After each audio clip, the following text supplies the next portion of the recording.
Alô, Libiders, tudo bem? Aqui é o Rafael Campos e hoje nós vamos ter um episódio que vai agradar bastante aos naruteiros. Hoje irei falar um pouco sobre a mitologia que ronda um dos clãs mais aclamados de Naruto, os Uchihas. Não vou falar exatamente sobre a mitologia do anime, mas sim como Kishimoto utilizou da mitologia shintoísta japonesa para transformar esse clã em um clã maravilhoso com várias referências aos deuses e a outras coisas bem legais. Então, se você gostou dessa proposta, simbora!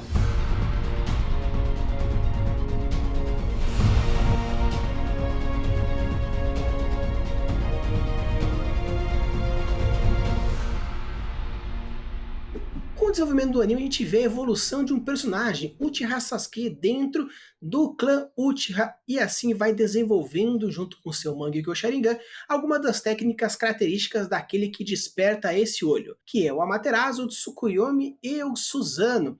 Então eu irei falar um pouquinho sobre como esses golpes têm relação com a mitologia shintoísta, e dar uma coisinha especial também, o Izanagi e o Izanami, outro golpe específico dentro do clã Uchiha, e também vou colocar um bonuzinho para vocês no final do episódio. Então, vamos começar com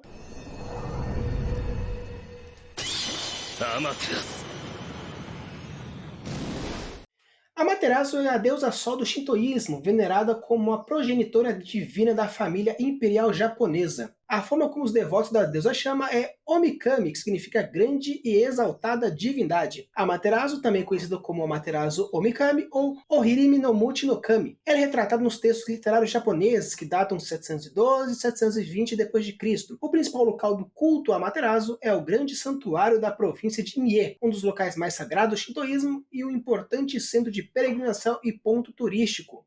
No anime é retratado com uma técnica que consiste em materializar chamas negras no ponto de foco da visão do usuário.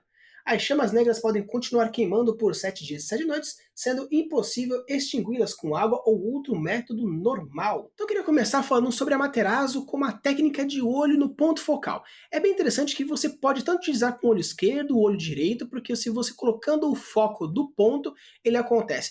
Uma coisa bem legal é que os olhos eles possuem pontos focais diferentes, por isso que o olho ele é utilizado ou de uma forma ou de outra forma. Normalmente o Amaterasu ele é focado ou pelo olho esquerdo ou pelo olho direito, porque os pontos focais que é feito no nosso cérebro de uma maneira um pouco diferente. Então, mais uma coisa que é bem legal é que Sasuke ele utiliza bastante Amaterasu utilizando o olho esquerdo.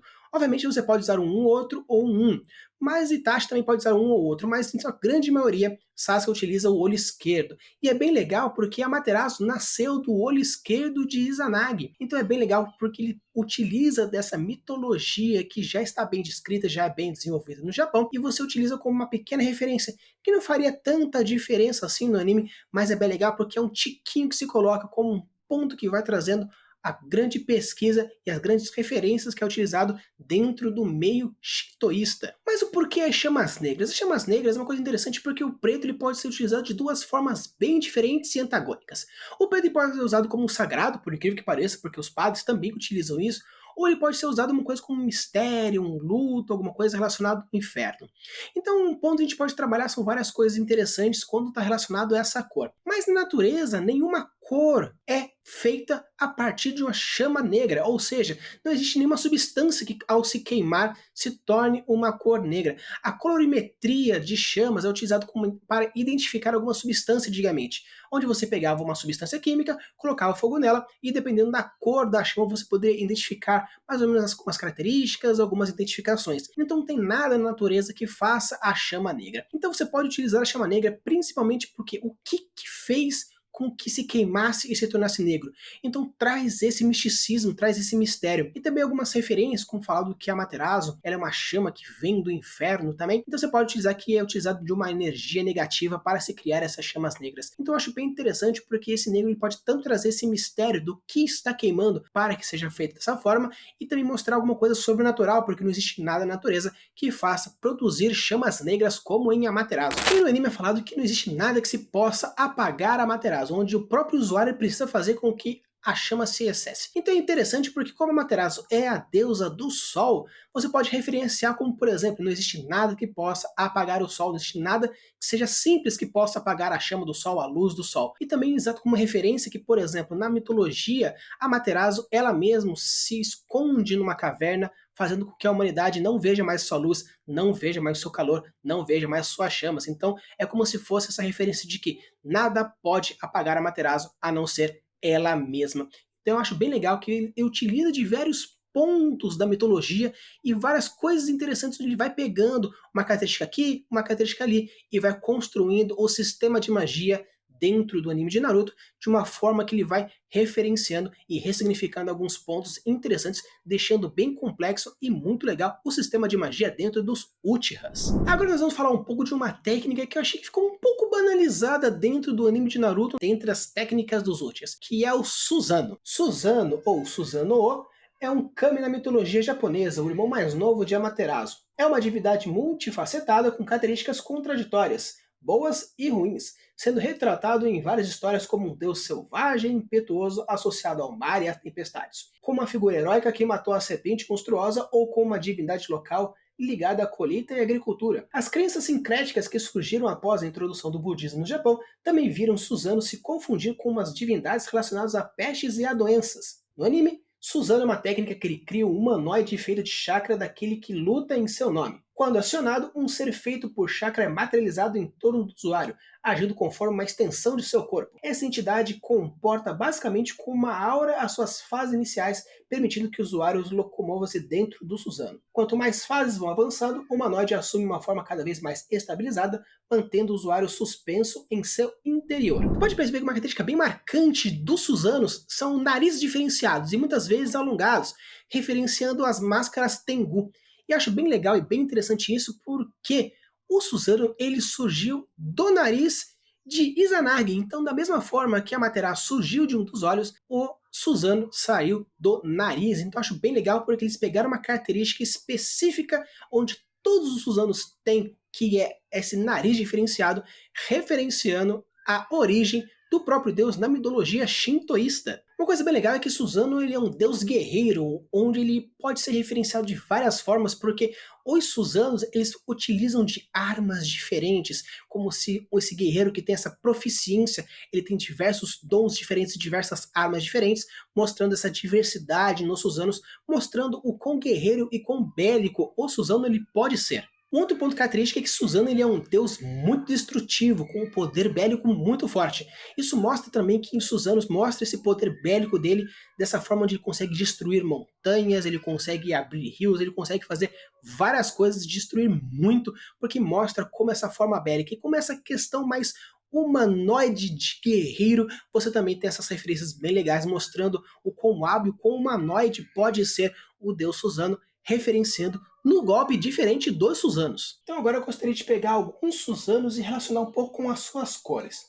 Como por exemplo, o Susanoo de Otsuki, ele tem um Susanoo mais azul esbranquiçado. Pelo fato de ser uma pessoa um pouco mais calma e controlada, além de ter uma relação diretamente com a lua, essas cores fazem muito sentido para ele. Já com Indra, já vemos um Susanoo mais pro roxo, que tem um significado mais forte, um misticismo, e o sentimento mais comum é a tristeza e a introspecção, algo que é possível ver bem forte nesse personagem. Algo que também podemos perceber no Susanoo de Sasuke, que possui a mesma cor compartilhada e sentimento de tristeza quando desperta a técnica também tem essa relação. Se a gente for para o Susanoo do Madara, ele tem uma cor um pouco mais pro azul. Percebendo que ele tem uma percepção que ninguém é superior a ele, ele consegue se manter uma serenidade interna refletida no seu Susanoo. Temos um Susanoo de Itachi, uma cor mais pro vermelho e alaranjado. Apesar de parecer que estaria muito ligado ao ódio por ser uma cor ligada ao sangue, acredito que seria mais uma relação com a força de vontade e a própria vontade dele, porque o fogo também pode ser representado com a cor vermelha, relacionando essa cor.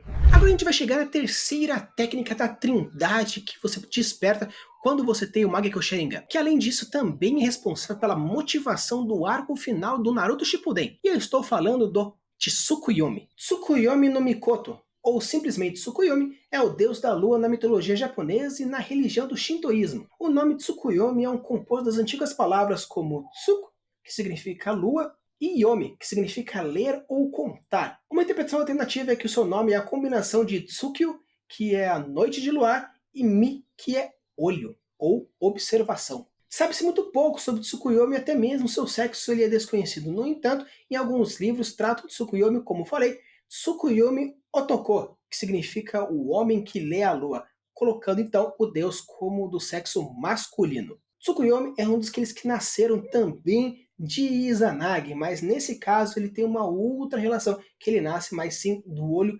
direito de Izanagi. No anime, Tsukuyomi requer um contato visual para ser executado, prendendo o alvo dentro de uma ilusão completamente sob o controle do usuário. As proezas de Itachi com a técnica permitem-se alterar a percepção do tempo com facilidade dentro do Genjutsu, para fazer alguns segundos parecerem muitos dias como forma de torturar o seu alvo. Isso resulta na vítima sofrendo trauma psicológico que é incapacitado num período de tempo considerável. Diferentemente de Amaterasu, que é utilizado a rodo durante o anime inteiro, Tsukuyomi é utilizado em alguns pontos específicos, como por exemplo, a luta de Itachi contra o Sasuke, a luta de Itachi contra o Kakashi, e mais pra frente no arco final de Naruto Shippuden. E uma coisa que é bem legal, que fala que precisa que tenha o olho olhando para um outro olho. Mas o que é legal é que a primeira vez que é colocado o Tsukuyomi de uma forma assim, bem leve, mas bem mostrada, é quando Itachi utiliza o Tsukuyomi no Sasuke, dando um foco na câmera no seu olho direito, da mesma forma que Amaterasu nasceu do olho esquerdo, Tsukuyomi nasceu do olho direito de Izanagi.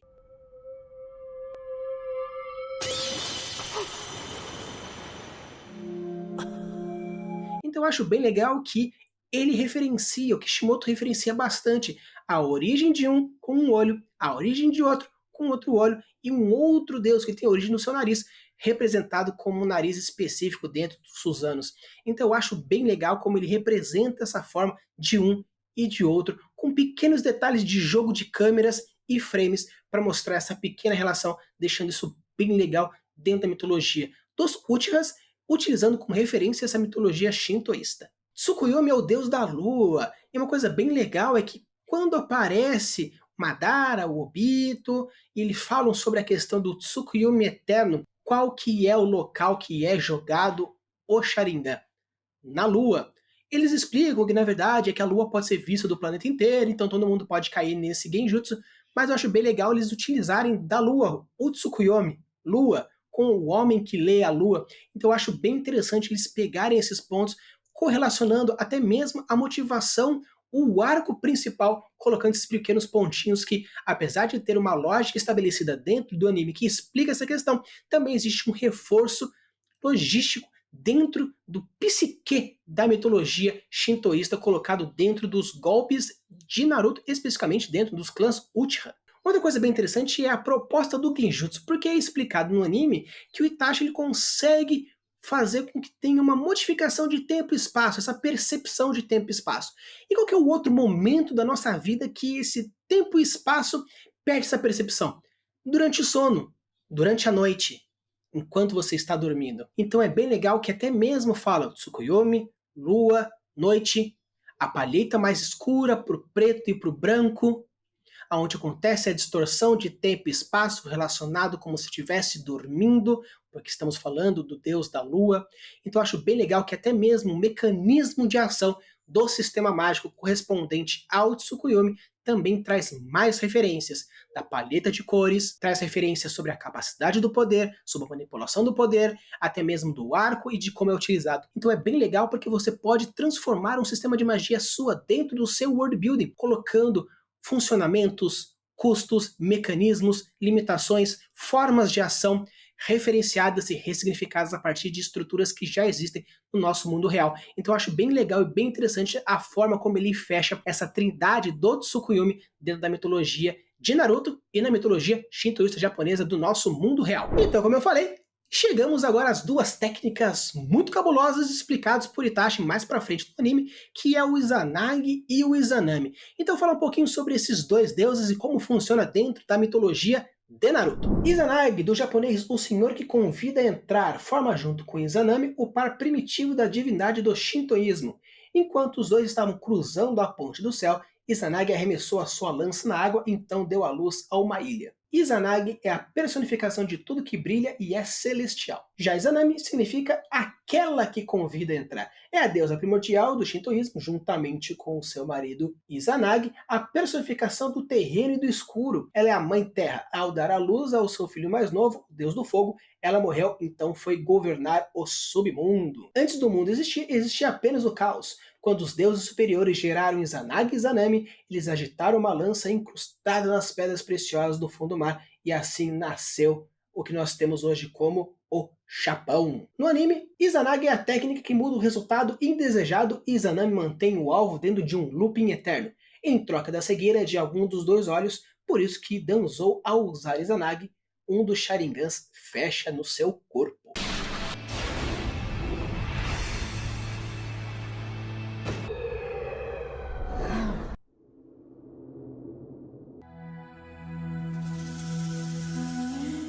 No anime, tanto a técnica Izanagi como a técnica Izanami são muito roubadas. Tanto que uma transforma a realidade, fazendo com que o alvo modifique aquele resultado daquilo que aconteceu. Tipo, ele morreu, mas ele muda o resultado e ele sobrevive. Ah, ele está quase morrendo. Ele muda o resultado e ainda sobrevive. E o outro mantém a pessoa presa num looping eterno.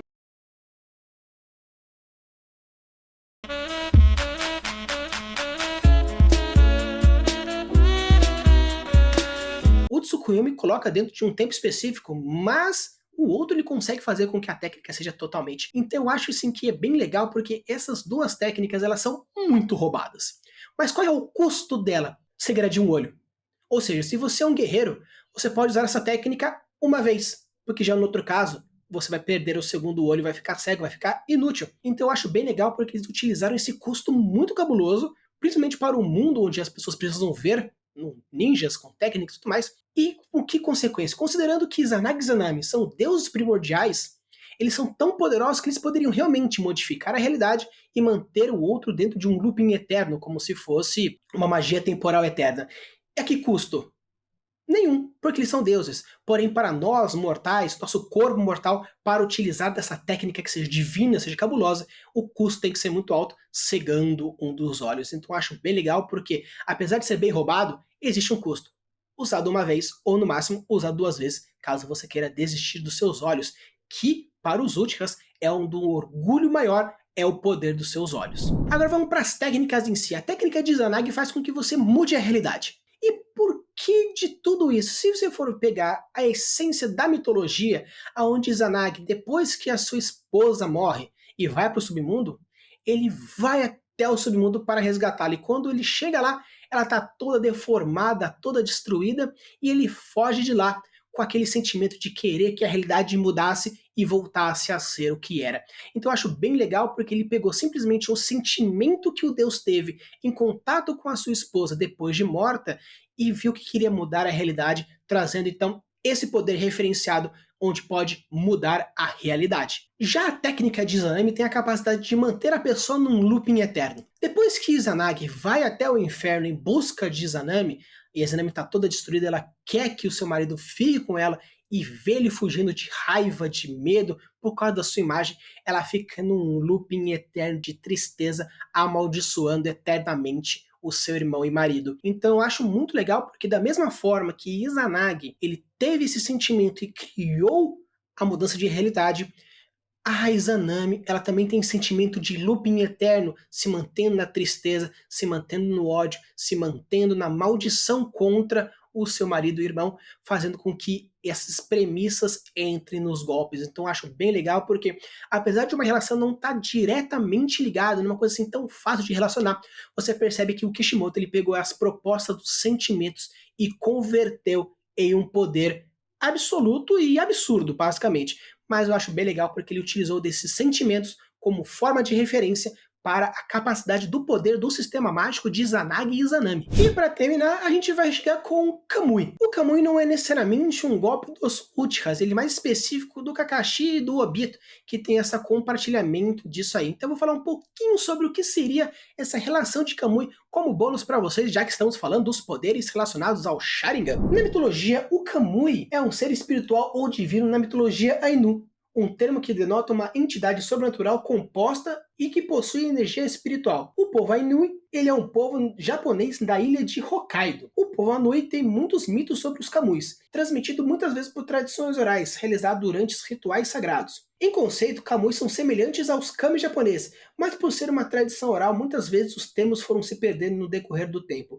Mas acredita-se que sejam seres relacionados a anjos da guarda, muitas vezes relacionados, porque Kamui também pode ser considerado uma categoria de espíritos. No anime, a técnica Kamui consiste em ter uma dimensão particular que tem um acesso livre de entrada e saída pelo usuário, podendo transportar pessoas, armas, jutsu ou qualquer outra coisa que ficasse no ponto focal do usuário. Então o ponto que eu gostaria de trazer aqui é que o Kamui é um pouquinho mais difícil de fazer uma relação, porque não necessariamente eles são deuses ou divindades, mas uma coisa que eu achei bem interessante é que, da mesma forma que a técnica Kamui, você tem um livre acesso entre as diversas dimensões, da mesma forma que os espíritos Kamuis também têm esse livre acesso. Então eu acredito que seja mais uma relação sobre essa questão energética, de movimentação, de transposição de termos, transposição de ambientes, então eu acredito que tenha mais esse ponto dessa relação. Então eu acredito que o Kamui específico desses dois que tem esse livre acesso dentro das dimensões criadas por eles, da mesma forma que os anjos da guarda também têm essa questão da proteção, essa questão de modificação, essa questão de poder ir para lá ou para cá dentro de um fator específico dos dois. Mas, porém, contudo, agora, só para terminar de verdade, eu vou fechar com o último golpe que também não é tão generalizado assim, mas ele aparece também, que é o Kagutsushi. O nascimento de Kagutsushi queimou a sua mãe Izanami, causando a sua morte. Seu pai Izanagi, em sua dor, decapitou Kagutsushi com a sua espada, cortando em 8 pedaços, tornando assim os 8 vulcões mais famosos do Japão. Na mitologia também contém referências a ferramentas tradicionais de combate e incêndios, que estão diretamente ligados a Kagutsushi. Então, antes de analisar necessariamente, eu vou deixar aqui um videozinho para vocês. Eu acredito que agora ficou mais fácil de entender o que eu quis dizer com esse bônus para vocês. Então, mesmo que Kishimoto não tenha criado todas essas relações, que eu duvido muito que não tenha, você pode transformar também essas mitologias diferentes, esses pontos de reflexão diferentes dentro do mundo real para criar o seu sistema mágico, todas as suas definições, alguns pontos diferentes, algumas descrições diferentes. Então eu acho muito legal onde você transforma todas essas pesquisas em world building, deixando o seu mundo cada vez mais redondinho, mais complexo, interessante e com muita vontade de querer se aprofundar e querer saber mais sobre isso. Usem a voz das suas criações e deixem os mundos cada vez mais incríveis. Valeu!